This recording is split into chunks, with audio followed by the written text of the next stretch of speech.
Okay, so today, to deepen with your loved one, you're going to do this game that's sort of like a cross between charades and maybe like inside joke or something like that. Whenever one of you calls it, a random time during the day, you just like call out, okay, now.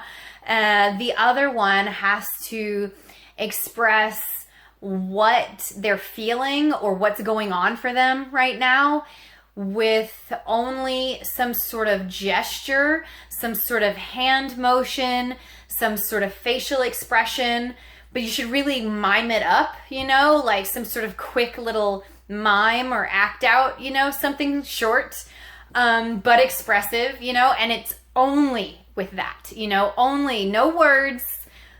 Oh God, it's hard not to make an exception, like maybe one word or something. I don't know, but maybe words, maybe. Don't cheat and like say how you're feeling, like this sucks, like that's too much. That tells too much. But maybe some vocal stuff if you're willing to keep it really creative. But for the most part, it's like only using your hands or using your face or just some sort of gesturing, some sort of acting like a mime to express what's going on for you and how you feel.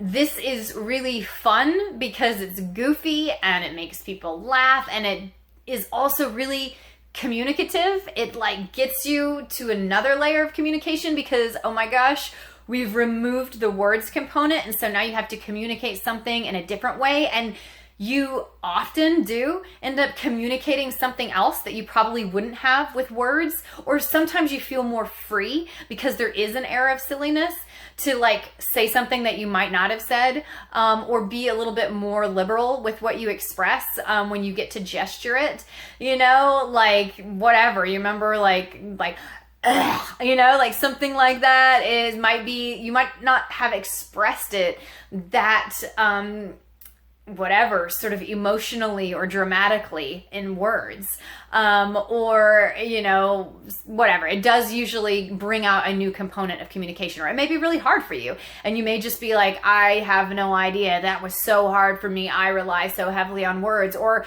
I'm shy or not able to express outwardly like that, I'm not very emotive like that. Okay, cool, that tells us something too.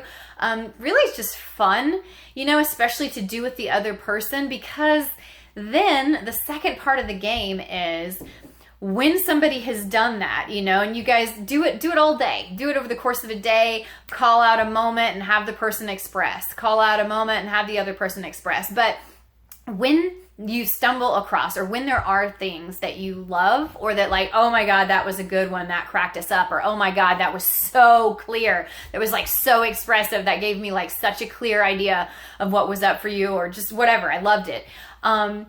Steal it and use it, take it and see if for the next part of the challenge, like, so day one, you're playing the game, day two, or day one too, but like especially day two, reuse them almost like a language. So that's why I said it's like inside joke, because reuse it as though it's now an established communication language, or something that you guys can bring back out like an inside joke, so the next time that you start feeling like that, or you're talking about somebody that you think like, oh, I bet she felt like, whatever that like feeling was that you guys talked about before, or whatever. I'm remembering Friends right now, and I don't know if that's something that you watched, but he would like do this, and that was his like universal signal for like, F you or something. And it was like, instead of the middle finger, basically we're creating our own middle fingers. Like, wait,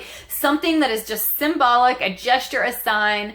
And it doesn't have to be for the same meaning of middle finger. It could be like for the I love you. It could be for like, amazing happiness, excitement feelings, like, woo, whatever. I don't know, but you're coming up with your own little language.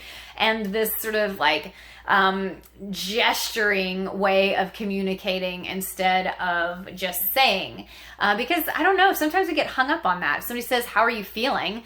It might be way harder or more, it almost seems like more of a commitment, more permanent to say, rather than just to like do some sort of gesture or an expression. And you can take it more lightheartedly, or it doesn't have to be as permanent or something like that. I mean, why do you think emojis are popular? You know? So we're doing it real life emojis or gesture style, and we're trying to create a language. So we're doing it, but then repeating it, having it be a little lingo that we come back to. We come back to the ones that we like and reuse them, and, you know, show them up to the other in moments that the other will only understand or whatever. And bring other people in. It doesn't have to be an exclusive language. Bring other people in. Let other people know about the language. Use it, and then just enjoy how it becomes language and communication and shorthand and familiarity and an inside joke, you know, an inside joke. It can be all of that. So see how you like it and see what it does to deepen.